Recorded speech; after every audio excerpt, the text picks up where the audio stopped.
मैं यहाँ तुमसे माफी मांगने आया हूँ क्योंकि आज महक ने मुझे सारी हकीकत बता दी है। महक मुझसे मामा और जिनिया की वजह से दूर हुई। वो दोनों इसके घर गई, इसकी फैमिली को बेइज्जत किया, बुरा भला बोला, इंसल्ट किया और मजबूर किया कि महक मुझसे दूर हो जाए। और इसी तरह से जिनिया ने भी तुम्हें मुझसे दूर करने की कोशिश की। मैं अपने किए पे बहुत शर्मिंदा हूं, मुझे माफ कर दो प्लीज। क्या तुम समझते हो कि तुम्हें माफ कर देना चाहिए? बदगुमानी, बेइतबारी, दिल तोड़ना क्या काबिले माफी है? मैं तुम्हें बहुत रिलायबल समझती थी। मैं समझती थी कि अगर सारी दुनिया में किसी पर एतमाद कर सकती हूं तो वो तुम थे। लेकिन तुम तो मुझसे ही बदगुमान हो गए। तुम तो जानती हो फरियाल कि मैं एक इमोशनल फूल इंसान हूं। गलत वक्त पे गलत फैसले कर जाता हूं। जिस बात में आके क्या कुछ बोल जाता हूं मुझे फील ही नहीं होता। लेकिन तुम तो समझती हो कि मैं कैसा हूं। तुम तो मेरी अच्छी दोस्त हो, तुम मुझे पहले भी माफ करती आई हो। प्लीज एक बार फिर से माफ कर दो। मुझे खुशी है कि तुम दोनों ने एक दूसरे को पा लिया। जाओ, महक की खातिर तुम्हें माफ करती हूँ।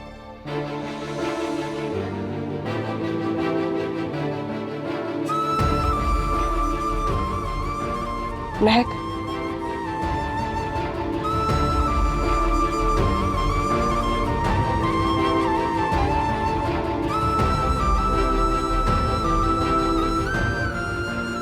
इस अंगूठी पर तुम्हारा हक ज्यादा है। खुश रहो।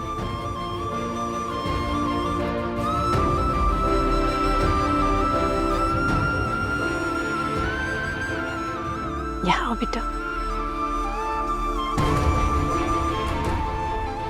हमेशा खुश रहो, आबाद रहो।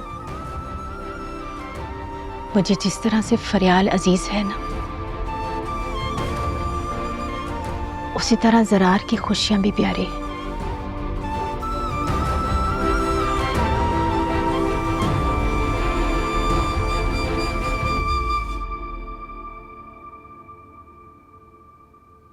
जीनी, आज जो कुछ भी हुआ है ना तुम्हारी वजह से हुआ है। मुझे अफसोस है, मैं क्यों आ गई तुम्हारी बातों में। मेरा बेटा घर छोड़ के चला गया सिर्फ तुम्हारी वजह से। मैं ही बुरी हूँ, मुझे ब्लेम मत करें। मैं सिर्फ आपकी हेल्प कर रही थी। हाय मेरा जरा, मुझे छोड़ के चला गया, मैं कैसे रहूंगी उसके बगैर? कैसे रहूंगी? मॉम, आपका बेटा कभी आपका था ही नहीं। कब उसने आपकी इज्जत की, कब उसने आपका साथ दिया? उसको महक के अलावा कोई और नजर नहीं आता। मैं और आप तो बिल्कुल भी नहीं। और अब मैं भी यहाँ नहीं रहूंगी, जा रही हूँ मैं, और कभी वापस नहीं आऊंगी। हाँ हाँ, जाओ जाओ, चली जाओ। तुम भी माँ को भी आसरा छोड़ के चली जाओ। नहीं है मुझे किसी की जरूरत, नहीं है किसी की जरूरत, नहीं है, नहीं है मुझे किसी की जरूरत।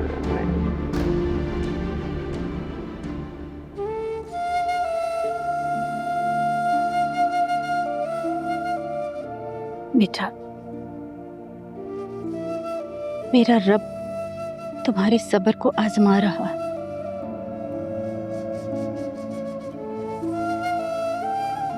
क्या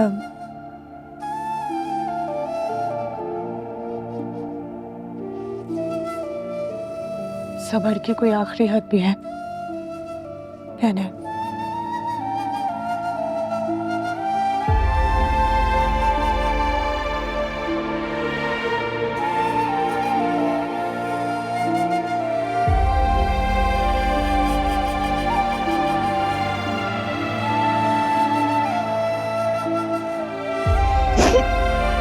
बस बस बस सब्र करो।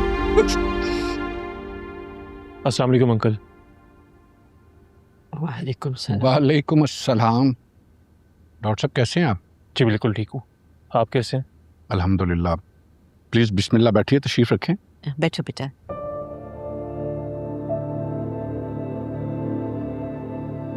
अब आप कैसी हैं? मैं ठीक हूँ बेटा। अब महक बेटा, डॉक्टर साहब के लिए कुछ खाना, चाय, जूस वगैरह लेके आओ। जी अब्बू।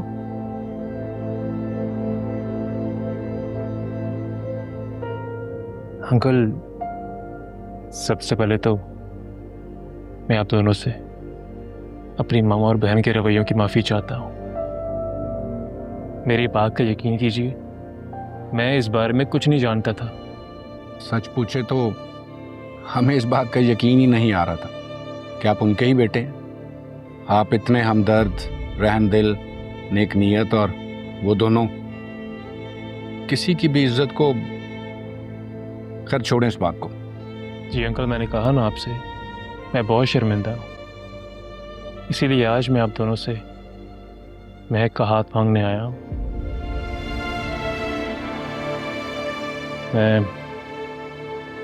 मैं आप दोनों से वादा करता हूँ कि मैं महक को बहुत खुश रखूँगा